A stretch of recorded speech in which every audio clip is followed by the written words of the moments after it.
नमस्कार, मैं doctor Manju Ladla, associate professor SK government girls college Sikar.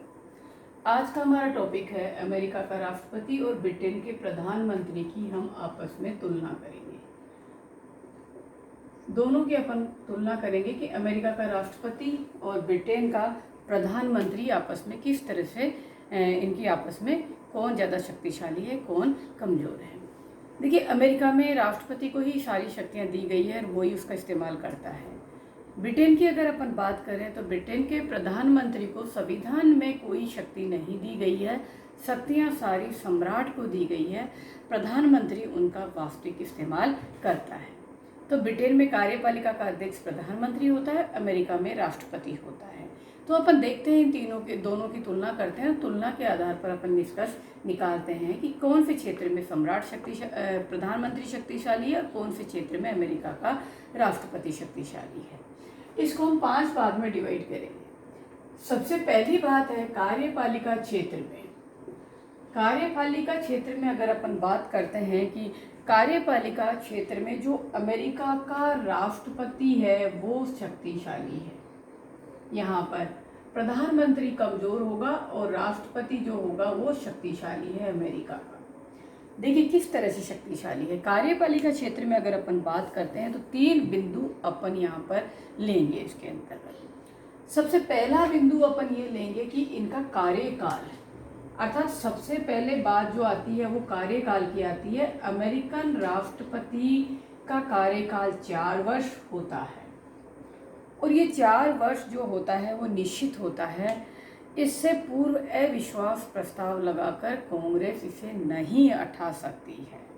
Congress इसे केवल महाभियोग के जरिए उठा सकती है। महाभियोग कठिन प्रक्रिया है, आसानी से नहीं लगाया जाता, आज तक नहीं लगा, किसी राष्ट्रपति के विरुद्ध सिद्ध नहीं हुआ है। तो कार्यकाल उसका निश्चित होता है 4 वर्ष। इससे पूर्व कांग्रेस इसे समय से पहले नहीं हटा सकती। लेकिन अगर हम दूसरी तरफ बात करें ब्रिटेन के प्रधानमंत्री का तो उसका कार्यकाल 5 वर्ष होता है। 5 वर्ष होने के बावजूद भी वो कार्यकाल अनिश्चित होता है। उस प्रधानमंत्री को कॉमन सभा अविश्वास प्रस्ताव लगाकर समय से पहले हटा सकती है। अर्थात प्रधानमंत्री तब तक अपने पद पर है जब तक कि उसका संसद में बहुमत होता है या कॉमन सभा में उसका बहुमत होता है।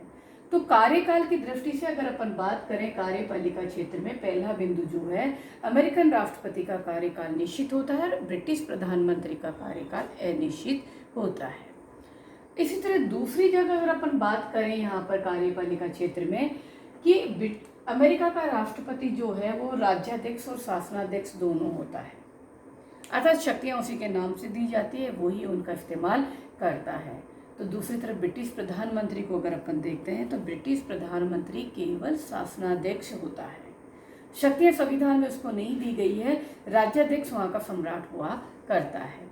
तो राज्याध्यक्ष और शासनाध्यक्ष का अंतर होता है। अमेरिकन राष्ट्रपति दोनों होता है और ब्रिटिश प्रधानमंत्री केवल शासनाध्यक्ष होता है। तीसरा बिंदु हम कार्यपालिका के क्षेत्र में ये ले सकते हैं मंत्रिमंडल के निर्माण और नियंत्रण। अमेरिकन राष्ट्रपति अपने मंत्रिमंडल का स्वामी होता है। उसके निर्माण में वो स्वतंत्र होता है, वो दलीय प्रतिबंधों से बंधा हुआ नहीं होता है। वो अपनी मंत्रिमंडल में किसी भी सदस्य को ले सकता है और चाहे तब उसे हटा सकता है। दूसरी तरफ ब्रिटिश प्रधानमंत्री को अगर अपन देखते हैं तो ब्रिटिश प्रधानमंत्री जो है दलीय प्रतिबंध से बंधा हुआ है, अपने दल या उसके समर्थक व्यक्ति को ही मंत्रिमंडल में शामिल करेगा और मंत्रियों की उपेक्षा नहीं कर सकता। एक काबिल अगर कोई मंत्री है तो उसकी उपेक्षा वो नहीं कर सकता है, क्योंकि ब्रिटेन में जो है सामूहिक उत्तरदायित्व पाया जाता है, जबकि अमेरिका में ऐसा नहीं होता है। तो मंत्रिमंडल के निर्माण में भी राष्ट्रपति ज़्यादा स्वतंत्र है, ज़्यादा मंत्रिमंडल पर उसका नियंत्रण होता है, मंत्रिमंडल का वो स्वामी होता है, जबकि प्रधानमंत्री उसका सहकर्मी या समकक्ष होता है। तो पहला पॉइंट अपना ये ले सकते हैं कि कार्यपालिका क्षेत्र में अमेरिका का राष्ट्रपति ब्रिटिश प्रधानमंत्री से ज़्यादा शक्तिशाली है, क्योंकि उसका कार्यकाल निश्चित होता है, जबकि ब्रिटेन के प्रधानमंत्री का कार्यकाल अनिश्चित होता है। अमेरिकन राष्ट्रपति शासनाध्यक्ष और राज्याध्यक्ष दोनों होते हैं, ब्रिटिश प्रधानमंत्री केवल शासनाध्यक्ष होता है। और अमेरिकन राष्ट्रपति अपने मंत्रिमंडल के निर्माण में ज़्यादा स्वतंत्र है और उस पर मंत्रिमंडल का नियंत्रण भी संपूर्ण होता है, वो स्वामी होता है। प्रधानमंत्री की स्थिति ऐसी नहीं होती है। नंबर दूसरा बिंदु अपन लेंगे कि व्यवस्थापन क्षेत्र की बात अगर अपन करते हैं यहाँ पर, तो व्यवस्थापन क्षेत्र में अगर अपन देखेंगे तो अमेरिका का राष्ट्रपति ब्रिटिश प्रधानमंत्री से निर्बल है। यहाँ पर देखिए, अब यहाँ पे यूके आ जाएगा। यूके प्रधानमंत्री है वो ज़्यादा शक्तिशाली होगा। देखिए कैसे होता है, दो चीज़ों में अपन यहाँ पर इसका लेंगे। पहला अपन ये लेते हैं कि जो अमेरिका का राष्ट्रपति होता है वो कांग्रेस का सदस्य नहीं होता है और ना ही वो कांग्रेस का नेतृत्व करता है या विधायी कार्य में उसका नेतृत्व करता है, जबकि ब्रिटिश प्रधानमंत्री कॉमन सभा का सदस्य होता है। विधायी क्षेत्र में या व्यवस्थापन क्षेत्र में कॉमन सभा का नेतृत्व करता है। वह किसी भी प्रकार का कानून कॉमन सभा में पारित करवा सकता है, जबकि अमेरिकन राष्ट्रपति केवल सिफारिश कर सकता है, अनुनय कर सकता है। अर्थात पहली जो मेन बात होती है कि अमेरिकन राष्ट्रपति कांग्रेस का सदस्य नहीं होता है, नहीं उसका नेतृत्व करता है, जबकि ब्रिटिश प्रधानमंत्री कॉमन सभा का सदस्य होता है, उसका नेतृत्व करता है और वो चाहे जैसा नियम कानून पारित करवा सकता है। नंबर दूसरा जो अंतर होता है वो अपन ये कह सकते हैं कि अमेरिकन जो राष्ट्रपति है वो सामान्य समय में कांग्रेस का अधिवेशन नहीं बुला सकता है। विशेष अधिवेशन बुला सकता है लेकिन सामान्य समय में नहीं बुला सकता है, नहीं वो कांग्रेस को समय से पहले भंग कर सकता है। जबकि ब्रिटिश प्रधानमंत्री जो होता है उसका संसद की कार्यवाही पर पूर्ण नियंत्रण होता है। संसद के अधिवेशन कब बुलाए जाने हैं वो ही निर्धारित करके सम्राट को देता है और सम्राट केवल औपचारिक घोषणा करता है। साथ ही प्रधानमंत्री जो है वो अपनी सम्राट को परामर्श देकर कॉमन सभा को समय से पहले भी भंग करा सकता है। अर्थात ब्रिटिश प्रधानमंत्री होता है वो इस क्षेत्र में पावरफुल होता है। हम वापस कह सकते हैं यहाँ पर कि जैसे कांग्रेस का सदस्य नहीं होता अमेरिकन राष्ट्रपति, नहीं विधायी क्षेत्र में उसका नियंत्रण होता है, नहीं कांग्रेस का सामान्य समय में अधिवेशन बुला सकता है, नहीं उसको समय से पहले भंग करा सकता है, जबकि ब्रिटिश प्रधानमंत्री के पास ये पावर होती है। तो यहाँ पर ब्रिटिश प्रधानमंत्री ज़्यादा शक्तिशाली है। नंबर थर्ड अपन बात करते हैं वित्तीय क्षेत्र की। वित्तीय क्षेत्र में अगर अपन देखते हैं तो यहाँ पर भी ब्रिटिश प्रधानमंत्री ज़्यादा शक्तिशाली है और अमेरिकन राष्ट्रपति कमज़ोर है। देखिए कैसे है, यहाँ पर इस चीज़ को अपन स्पष्ट करेंगे। अमेरिका में भी बजट राष्ट्रपति की देखरेख में बनता है और राष्ट्रपति उसे कांग्रेस में पारित करवाता है, लेकिन कांग्रेस के पास ये शक्ति होती है कि उसके बजट में हेरफेर कर सकती है, उसकी मांगों को कम कर सकती है।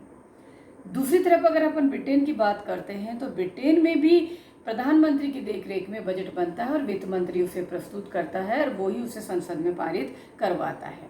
लेकिन ब्रिटेन में संसद उन्हीं चीज़ों को परिवर्तन कर सकती है जो प्रधानमंत्री चाहता है या उसकी सहमति से ही होता है, खुद अपनी मर्जी से नहीं कर सकती क्योंकि दोनों की पार्टी एक होती है। तो बजट बनाने का काम दोनों का सेम है, लेकिन पारित कराने में प्रधानमंत्री ज़्यादा स्ट्रोंग है, अमेरिकन राष्ट्रपति कमज़ोर होता है। इसी तरह नेक्स्ट अपन बात करें संधियां या समझौता या नियुक्तियां करना। यहाँ पर भी अमेरिकन राष्ट्रपति उससे कमज़ोर नज़र आता है ब्रिटेन से, प्रधानमंत्री से। देखिए कैसे, अमेरिका का राष्ट्रपति नियुक्तियां करने और संधियां करने में एकाधिकार नहीं रखता है। उसकी शक्ति सीनेट के साथ मिलकर पूरी होती है, सीनेट की सहमति से वो कार्य करता है। जबकि दूसरी तरफ जो ब्रिटिश प्रधानमंत्री होता है उसकी इस शक्तियों पर कोई संवैधानिक प्रतिबंध नहीं है, क्योंकि राजा या सम्राट के पास ये पावर होती है, वो उसका व्यवहार में इस्तेमाल नहीं करता है। तो वो जो कार्य करता है वो अपने विवेक से, अपनी मर्जी से करता है, उसके ऊपर कोई प्रतिबंध नहीं होता है।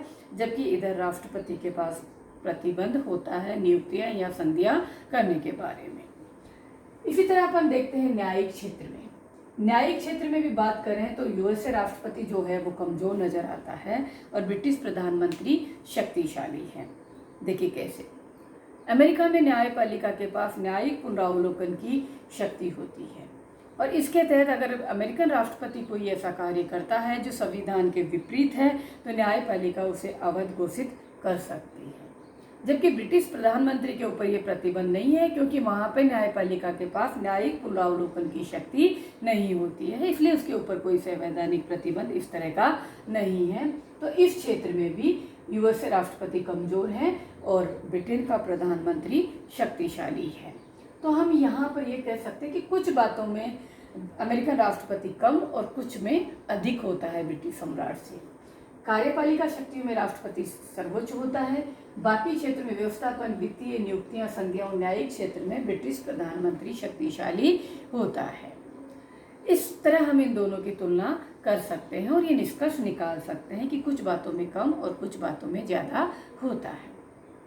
इसी तरह मैं आपको एक पॉइंट और बताऊं, अमेरिका का राष्ट्रपति और ब्रिटेन के राजा के साथ में भी आप तुलना कर सकते हैं। अगर हम ब्रिटिश राजा के साथ अगर अमेरिकन राष्ट्रपति की तुलना करते हैं तो दोनों में एक सिमिलरिटी होती है, एक समानता होती है कि दोनों जो है राज्याध्यक्ष होते हैं, अर्थात अमेरिकन राष्ट्रपति को भी शक्तियाँ दी गई है और ब्रिटिश सम्राट को भी दी गई हैं, तो राज्याध्यक्ष होते हैं। लेकिन अगर अपन अंतर देखते हैं तो पहला अंतर ही ये आ जाता है कि ब्रिटिश सम्राट जो है केवल राज्याध्यक्ष होता है, अमेरिकन राष्ट्रपति राज्याध्यक्ष और शासनाध्यक्ष दोनों होते हैं, क्योंकि वो दोनों का उसी के नाम से शक्तियाँ दी गई है, वो व्यवहार में इस्तेमाल करता है। जबकि ब्रिटेन में शासनाध्यक्ष प्रधानमंत्री होता है। और दूसरा अपन ये कह सकते हैं कि ब्रिटिश जो राजा है वंशानुगत होता है, जबकि अमेरिकन राष्ट्रपति है वो चुनाव निर्वाचित किया हुआ होता है। और तीसरा जो अंतर होता है वो मंत्री परिषद के साथ संबंधों में होता है। अमेरिका में जो होता है मंत्रिमंडल जो होता है राष्ट्रपति का मंत्रिमंडल कहलाता है, मंत्री परामर्श देते हैं, निर्णय राष्ट्रपति करता है। लेकिन अगर अपन ब्रिटेन की बात करें तो ब्रिटेन में सम्राट परामर्श देता है और निर्णय मंत्रिमंडल या प्रधानमंत्री करता है। इस तरह इसकी भी अपन इस तरह से तुलना कर सकते हैं। लेकिन ज़्यादातर जो क्वेश्चन आता है, जो मेन इम्पोर्टेंट जो बात है वो है अमेरिका के राष्ट्रपति और ब्रिटिश प्रधानमंत्री की तुलना कीजिए या किस क्षेत्र में कौन शक्तिशाली है। आज का टॉपिक इतना ही, धन्यवाद।